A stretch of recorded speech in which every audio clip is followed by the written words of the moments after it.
Mwanzo ile sura ya 18 kuanzia mstari wa 20. Nitaluka, nitakuwa nasoma vipande. Biblia yangu inaniambia Bwana akasema, kwa kuwa kilio cha Sodoma na Gomora kimezidi na dhambi zao zimeongezeka sana, basi nitashuka sasa nione kama wanayotenda kiasi cha kilio kilicho nijia, na kama sivyo nitajua.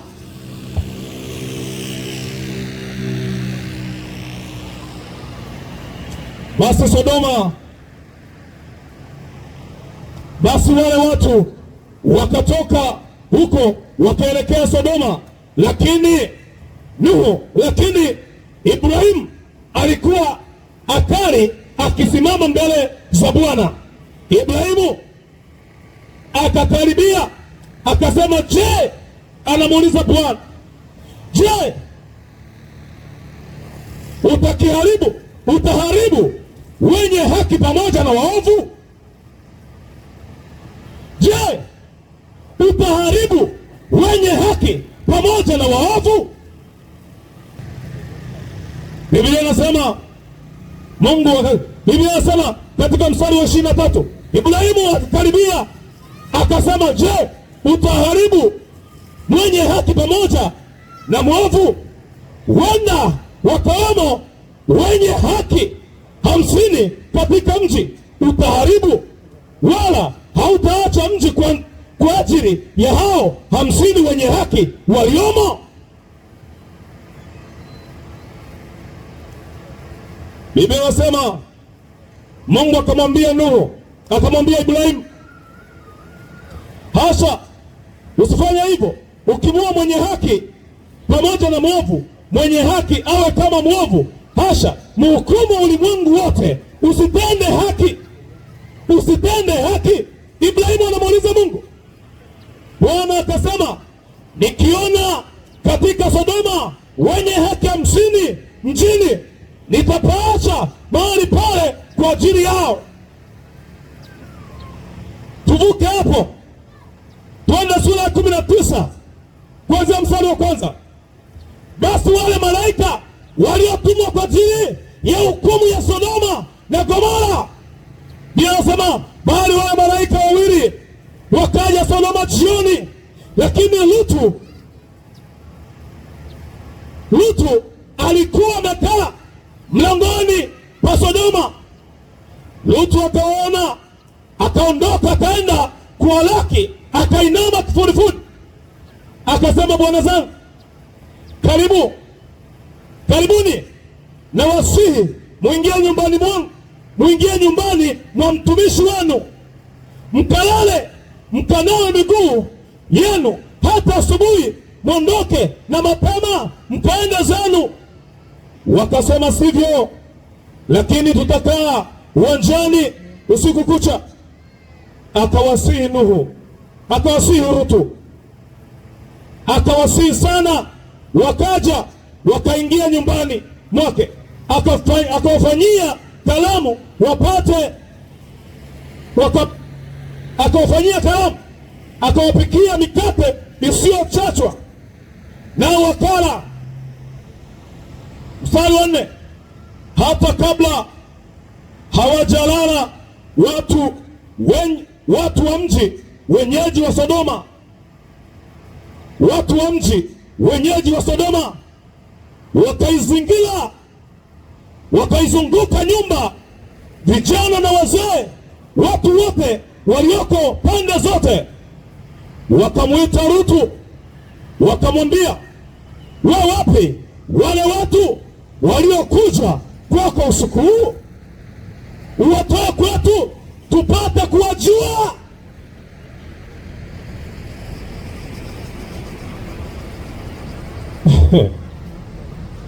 Uwatoe kwetu tupate kuwajua.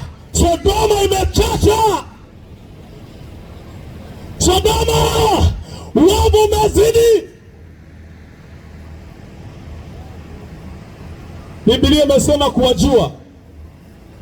lakini kwa maneno yaliyo sahihi walitaka wawalawiti, walale nao, wawalazimishe kwenda kinyume na maumbile, wawalazimishe kufanya maajabu, matendo mabaya. Biblia inasema hawa watu wenye kuchachuka, watu ambao akili zimepotoka katika mji wa Sodoma na Gomora, wakasema wako wapi? Walete tuwaone. Biblia inaniambia akasema, basi na wasi ndugu zangu, msiwatende vibaya. Tazama, ninao binti wawili ambao hawajajua mtu mume, na wasi nitawapeleka kwenu, mkawafanye vilivyo vyema machoni penu, ila watu hawa msiwatende neno, kwa kuwa wamekuja chini ya dari yangu. Mstari wa 12 tena mstari wa 9, mstari wa 12 Biblia inasema, basi wale watu wakamwambia Lutu, je, unaye mtu hapa zaidi, mkwe wanao na binti zako, na wowote ulio nao katika mji watoe katika mahali hapa, maana tutapaharibu sisi mahali hapa, kwa kuwa kilio chake kimezidi mbele za Bwana, naye Bwana ametupeleka tupaharibu. Rutu akaona, akatoka, akasema na wakweze waliowaposa binti zake.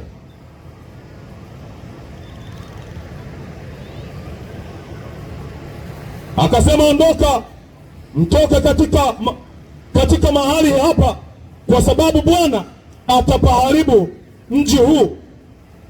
Lakini ikawa kama achezaye machoni pa wakwaze. Taishia hapo. Tumesoma maandiko mengi, na ukitaka kuelewa yako mengi, maandiko ni mengi. Haleluya, haleluya, haleluya. Sodoma iliharibika, Gomora ilichachuka, watu walikuwa waelezeki, watu walifanya kila uovu, watu wakafanya kila dhambi unayoijua hapa chini ya jua, watu wakatenda kila dhambi walioifikiria kwao ni bora. Mungu akaiona dhambi ya Sodoma na Gomora. Alipoiona dhambi katika mji, Biblia inasema akawatuma malaika kwa ajili ya kazi maalum ya kuharibu ule mji, ya kukifuta kizazi kilichoharibika. Mungu akamwambia Rutu, katika mji huu wewe peke yako ndiye unastahili kubaki hai. Lakini Biblia inasema Ibrahimu, maana kabla ya malaika kufika katika mji ule, walianza kwanza kwa Ibrahimu. Wakafika kwa Ibrahimu, Ibrahimu alipowaona, kwa sababu alikuwa ni mtu wa Mungu, alipowaona malaika wale akainama. Ibrahimu akawakaribisha, Ibrahimu akawatendea vyema. Biblia inasema kwa kuwa Mungu alikuwa amewatuma waende katika mji wa Sodoma na Gomora, Mungu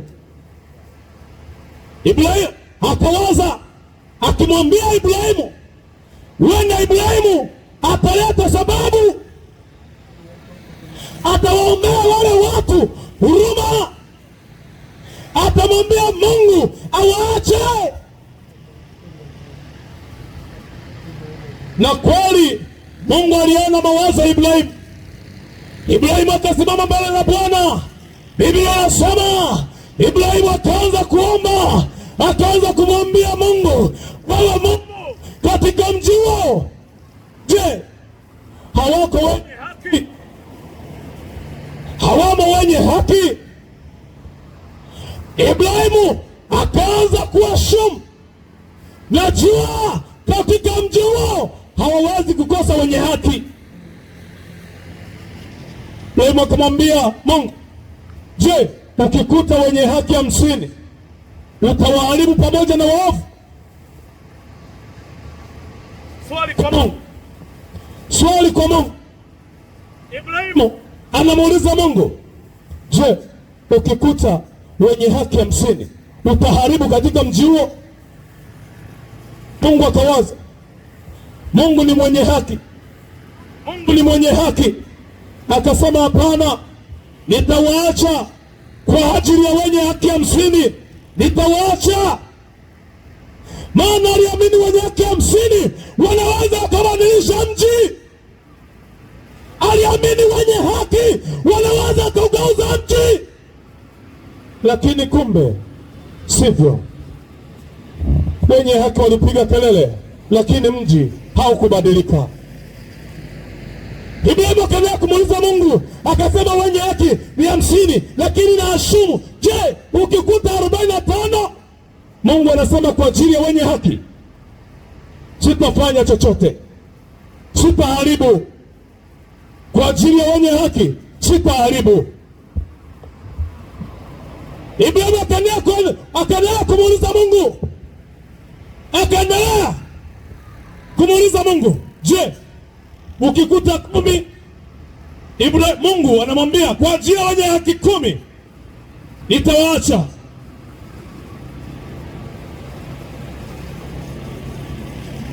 Lakini haikumgeuza Mungu moyo kwamba asiende Sodoma kuwapa adhabu yao waliostahili. Maana Mungu hatupi tunachokitaka, anatupa tunachokistahili. Watu wa Sodoma walistahili hukumu. Watu wa Sodoma walistahili adhabu.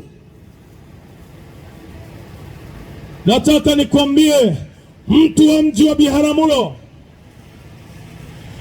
wewe mkazi wa Biharamulo, popote ambapo sauti inasikika, hautabaki salama, hautabaki hai, hautabaki na afya usipouacha uovu.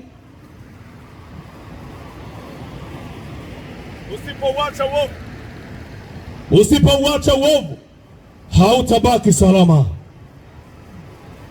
Biblia inaniambia baada ya hayo yote malaika wakaondoka, wakamwaga Ibrahimu, wakamwambia tunakwenda Bwana alikotuagiza. Wakaingia katika mji. Biblia inasema Rutu alikuwa amekaa mlangoni mwa mji. Walipofika, kwa sababu Rutu alikuwa ni mcha Mungu, Rutu akawakaribisha, akawaomba Rutu, akamwambia naomba muingie nyumbani mwangu, naomba mkalala ndani mwangu.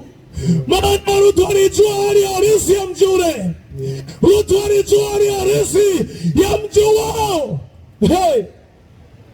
Akawaambia na wasihi, naomba muingie ndani mwangu nyumbani. Biblia inasema malaika wakakataa, wakamwambia tutakaa hapa uwanjani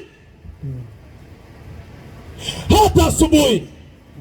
Biblia inasema Rutu kwa sababu alijua mazingira yale, alijua majira na nyakati, akajua hapa watu wa Sodoma, watu wa Gomora watawatenda ubaya. Biblia inasema akaendelea kuwasihi, akawambia awasi, naomba mwingie kwangu.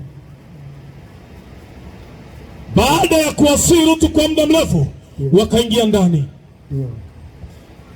Inasema walipoingia ndani, kabla ya kufunga mlango, kwa sababu mji ule ulikuwa umeharibika, ulikuwa umeharibika kwa uovu, umeharibika kwa dhambi, umeharibika kwa mabaya, umeharibika kwa machukizo mbele za Mungu.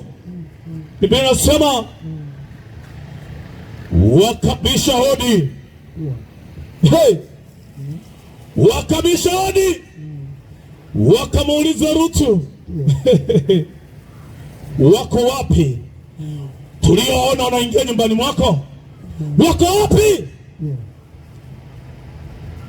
Biblia inasema Rutu akaambia, ninawasihi, naomba msiwadhuru. Hey! Nawasihi, naomba muache. Maana Rutu alijua tabia ya watu wa mji ule, na kweli ilidhihirika, wakaja. Biblia inasema ni vijana kwa wazee. Dhambi inaharibu vijana, haiangalii umri. Hey! Biblia inasema walikuwa ni vijana na wazee. Wakamwambia Rutu, watoe nje haraka, watoe nje tupate kuwajua.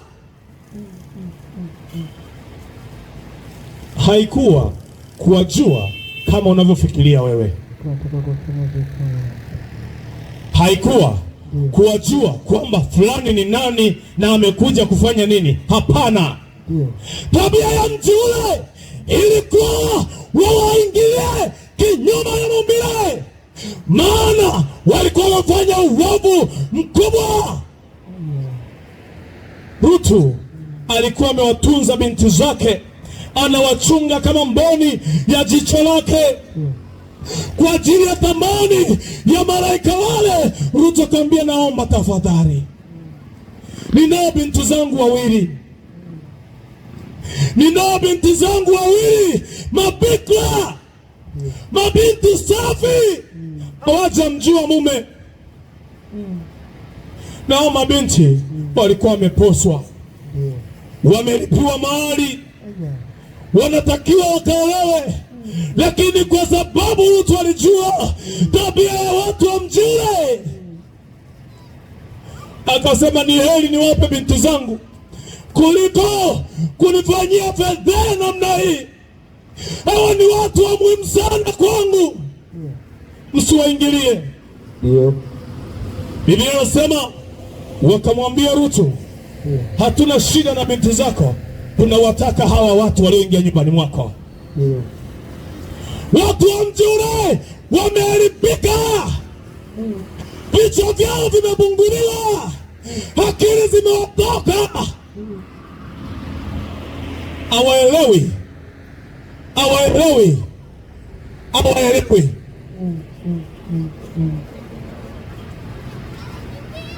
Kama vijana leo wale waliozoea kulewa, wanaposikia ile baa amekuja Bamedi mpya, wanakuja kwa kasi, wanakuja kwa haraka, wanakuja kwa haraka.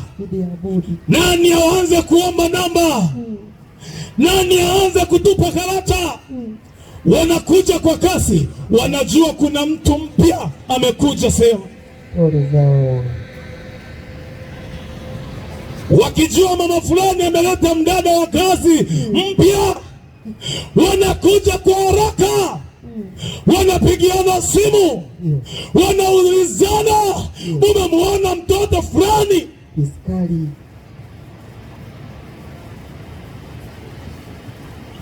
Maana waliokuwepo wameshawapitia, wamewachoka. Hey!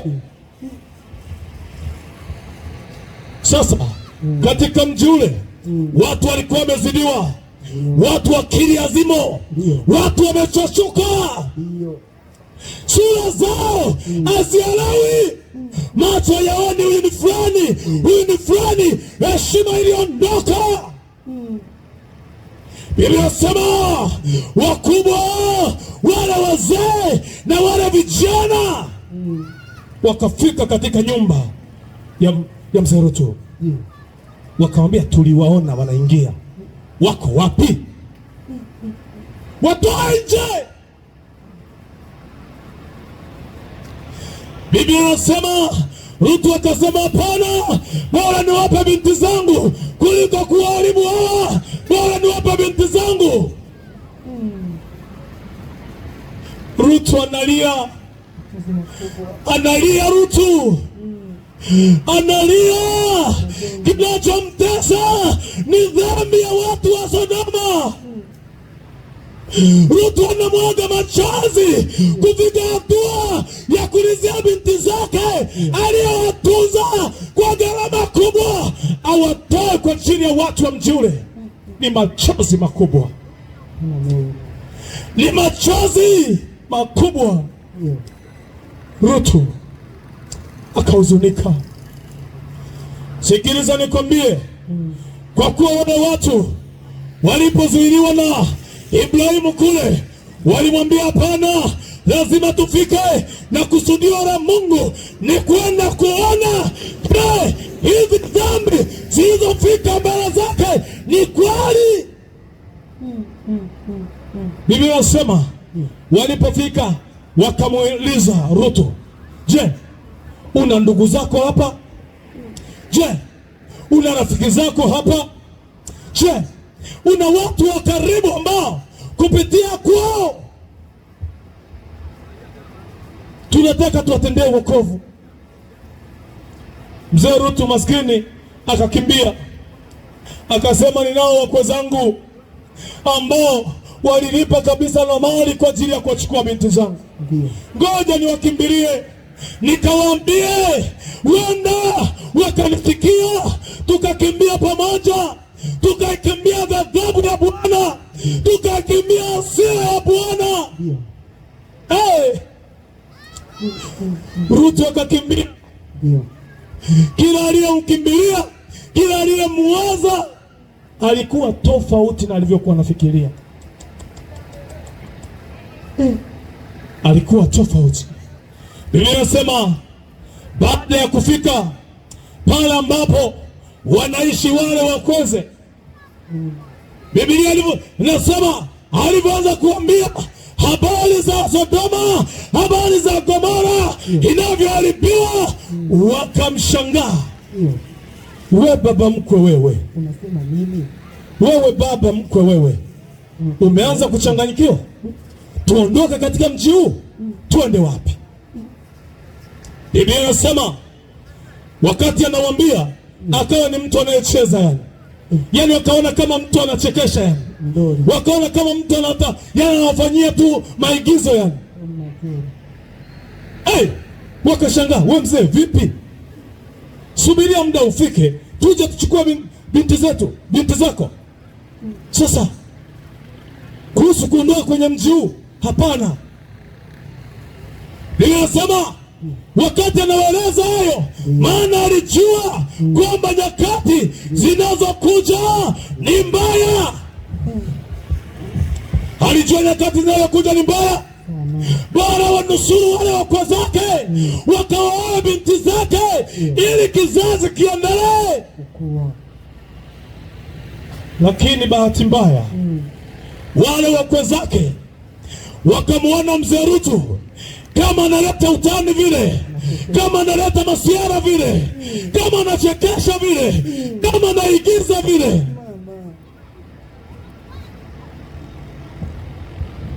Nataka nikwambie wewe mkazi wa Biharamulo, na popote ambapo sauti inasikika, unavyotuona hata leo, unatuona kama tunaigiza, kama tumekosa kazi za kufanya, kama tunachekesha hivi, kama tunatengeneza movie fulani hivi, kama tunatengeneza series fulani hivi, maana tunapiga kelele uache uovu.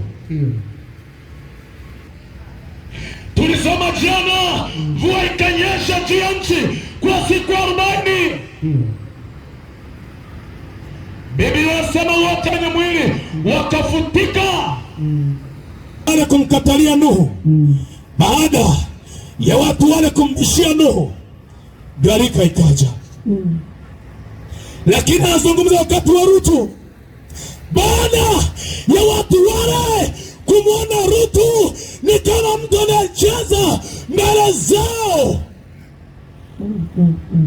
Baada ya kumwona Rutu ni kama mtu anayecheza. Amen.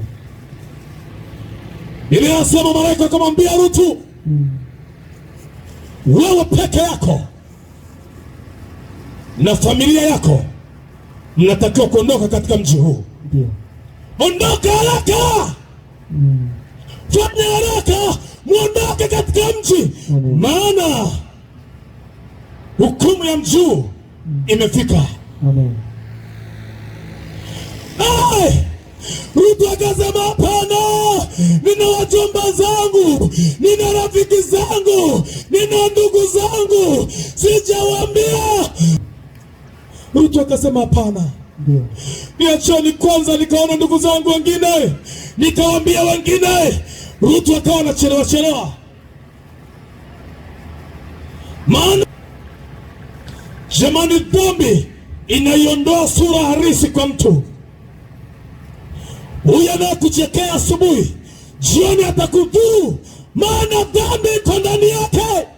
Amen. Biblia inasema wale malaika wakaanza kazi. Watu wamezoea kuona mvua zinanyesha, wanakinga maji, lakini kipindi kile haikuwa mvua ya maji. Biblia inasema Mungu akawasha kiberiti. Ndio. Akawasha kiberiti. Akakoka moto. Mungu akawasha kiberiti. Amen. Akawasha kiberiti juu ya Sodoma. Amen. Akawasha kiberiti juu ya Gomora. Amen. Watu na vyao vyao, watu na pesa zao, wakachomwa mishkaki. Watu wakachomeka. Amen. Watu wakaungua. Watu wakateketezwa kwa moto. Watu wanateketea. Amen. Watu wanaungua. Amen. Kwa sababu ya uovu.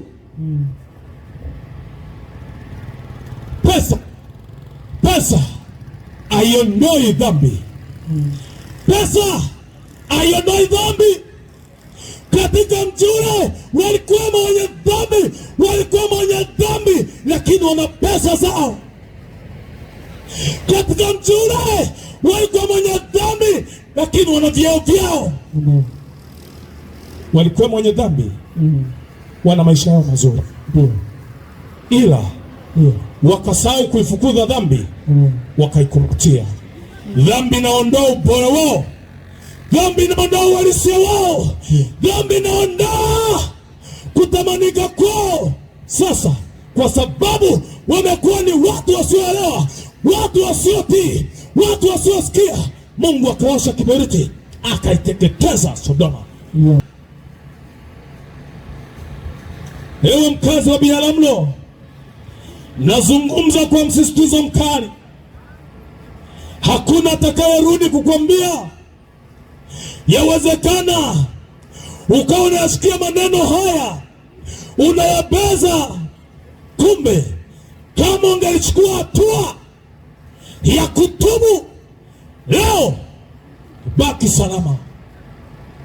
Nazungumza, wewe unacheka, wewe unabeza, wewe unazomea. Nataka nikwambie, aliyekwambia atakuwa, aliyesema mara ya pili atakuwa, yupo kazini anakuimba. Kimbia haraka, kimbilia kituo cha polisi. Amen. Kimbilia usalama. Bila ya hayo atakuwa. Aliyewaua wakati wa gharika, akawaua kwa moto wakati wa Rutu, yuko anakutafuta na ameahidi kukuua. Kimbilia kwenye usalama. Kimbilia usalama, na usalama pekee ni Yesu Kristo. Usalama pekee ni Yesu Mnazareti. Usalama pekee ni Yesu. Acha dhambi. Imekuahidi itakuwa, bado uko kazini, inakuinda itakuwa. Usipokuwa makini utafia dhambini, na kwa Mungu utaikuta hukumu yako, maana utapokea ulichokistahili. Amen.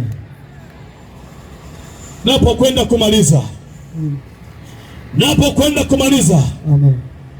na kualika wewe kijana, na kualika wewe baba, na kualika wewe mama, na waalika watoto. Hey!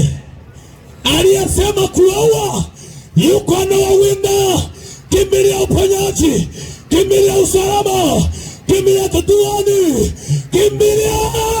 kimbilia kituoni. Na kituo pekee ni Yesu Kristo. Usalama pekee ni Yesu Kristo. Njia bora ni Yesu Kristo. Kimbilia usalama, kimbilia usalama. Ukatoa taarifa, ukaripoti mapema. Aliyesema atakuwa ameshika panga, ameshika shoka, yuko kazini, anakuinda. Kimbilia kwa Yesu, kimbilia msalaba, kimbilia amani yako. Amen. Amen. Mimi niliposikia nikakimbia. Kwa nini? Uniahidi kuniua na nisubirie uje uchinje. Sio kweli. Nikakimbilia msalabani, nikakimbilia kituoni, nikakimbia kushtaki. Nikamwambia huyo, sio toki hapa mpaka unipa ulinzi, unihakikishia usalama. Na kweli amenihakikishia usalama. Amenihakikishia usalama. Na kualika na wewe, huyu aliyeahidi kukuua amenoa panga, amenoa shoka, amenoa mkuki, anatumia silaha zote, amezitia begani. Kimbilia kituoni, kimbilia kwenye usalama wako. Yuko serious. Yuko serious. Dhambi na kuchinja wewe, dhambi na kuua wewe, dhambi na kuua wewe. Ikimbia dhambi. Kwenye dhambi usijadili. Kwenye dhambi usiende kumuuliza mkao. Kwenye dhambi usiende kumuuliza mmeo. Kwenye dhambi usiwaulize watoto. Kwenye kuikimbia dhambi, chukua maamuzi haraka. Haleluya. Amen. Kwenye dhambi chukua maamuzi haraka. Ndio maana unatuona kama vichaa, kama tumekosa kazi, kama tumechanganyikiwa. Tumeamua kukimbia bila kuwahusisha ndugu zetu, bila kuwahusisha jamaa zetu, bila kuwahusisha rafiki zetu. Tunaonekana kama wenda wazimu, kwa sababu tunamjua aliyeahidi kutua. Yuko kazini, anatuwinda. Ndio maana tulikimbia.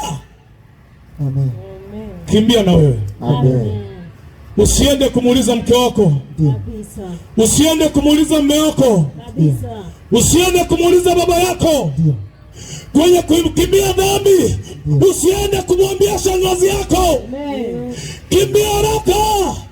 Ikimbia dhambi, ikimbia pia. Kimbia ubaya.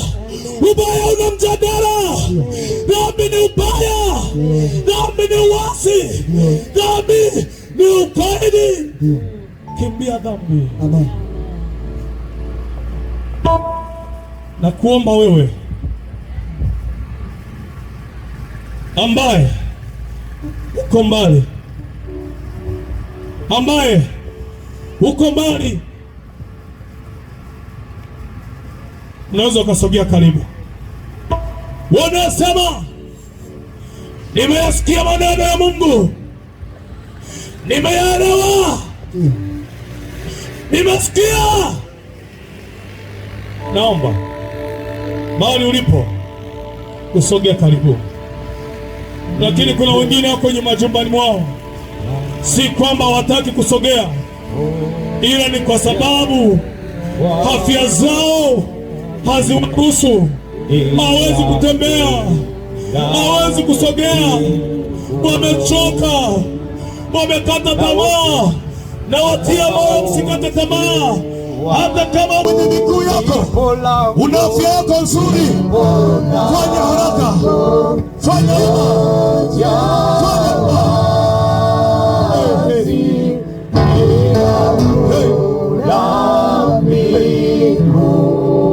fanya haraka. Na wote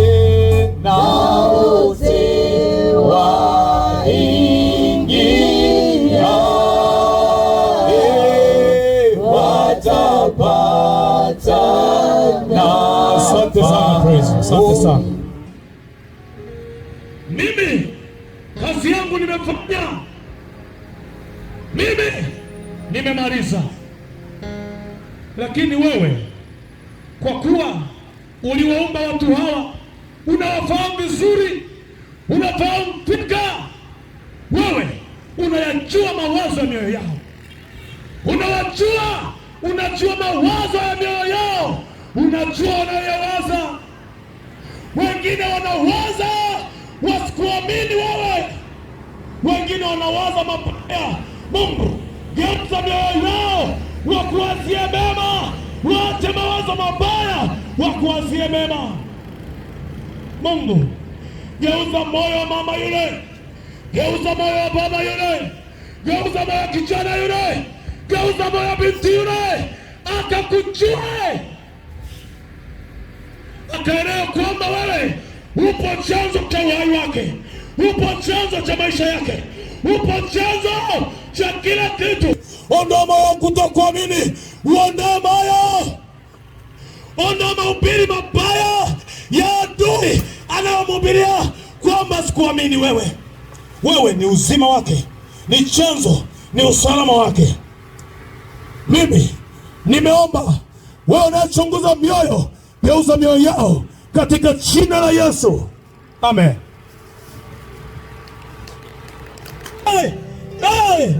Akuwekea ulinzi. Huyu aliahidi kukuua yuko kazini, anakutafuta. Mimi nakuongoza kwa sala fupi, lakini Mungu atakusaidia kupitia sala hiyo. Ukiwa umefumba macho yako, mweka mkono wako kifuani, moja mwingine umeinua juu. Sema, ee Bwana Yesu. Sema, ee Bwana Yesu. Ee Bwana Yesu. Nimezisikia habari zako. Nimezisikia habari zako. Nimezielewa. Nimezielewa. Nimekukubali Yesu. Nimekukubali Yesu. Kuwa wewe ni Bwana. Kuwa wewe ni Bwana. Kuwa wewe ni Bwana. Kuwa wewe ni Bwana. Na yakimbiza maisha yangu. Na yakimbiza maisha yangu. Na yakimbizia kwako maisha yangu. Na yakimbizia kwako maisha yangu. Aliyeahidi kuniua, aliyeahidi kuniua, bado ananiwinda, bado ananiwinda, bado ananitafuta, bado ananitafuta. Kwa sababu wewe Yesu, kwa sababu wewe Yesu umeniahidi usalama, umeniahidi usalama. Nimekuja kwako, nimekuja kwako. Ee Bwana Yesu, Ee Bwana Yesu, naomba unipokee, naomba unipokee, naomba unipokee, naomba unipokee. Unisamehe dhambi zangu, unisamehe dhambi zangu, uzifute dhambi zangu, uzifute dhambi zangu, uondoe hatia zangu, uondoe hatia zangu, unifanye upya, unifanye upya, uniwekee ulinzi, uniwekee ulinzi kuanzia leo, kuanzia leo. Na kukupokea wewe Bwana Yesu, napokupokea wewe Bwana Yesu, uwe Bwana, uwe Bwana na Mwokozi, na Mwokozi wa maisha yangu, wa maisha yangu. Kuanzia leo, kuanzia leo, namkataa shetani, namkataa shetani na kazi zake zote, na kazi zake zote, na ikataa dunia, na ikataa dunia, na kazi zake zote, na kazi zake zote. Na kupokea wewe Yesu, na kupokea wewe Yesu, uwe Bwana, uwe Bwana na Mwokozi, na Mwokozi wa maisha yangu, wa maisha yangu. Hey Yesu, hey Yesu, naomba unisaidie, ninaomba unisaidie, naomba unisaidie, naomba unisaidie kutunza kiapo changu, kutunza kiapo changu nilichokuwa pia jioni ya leo, nilichokuwa pia jioni ya leo, katika jina la Yesu, katika jina la Yesu, amen, amen. Na kwenda kuombea. Baba, katika jina la Yesu Kristo, wewe ni Mungu. Tazama nafsi hii, tazama nafsi hii iliyokimbilia kwako kuomba msaada, kuomba ulinzi, kuomba usalama. Bwana Yesu, pokea nafsi, pokea watoto wako hawa, wakubali, wawekee ulinzi, usiwakatae.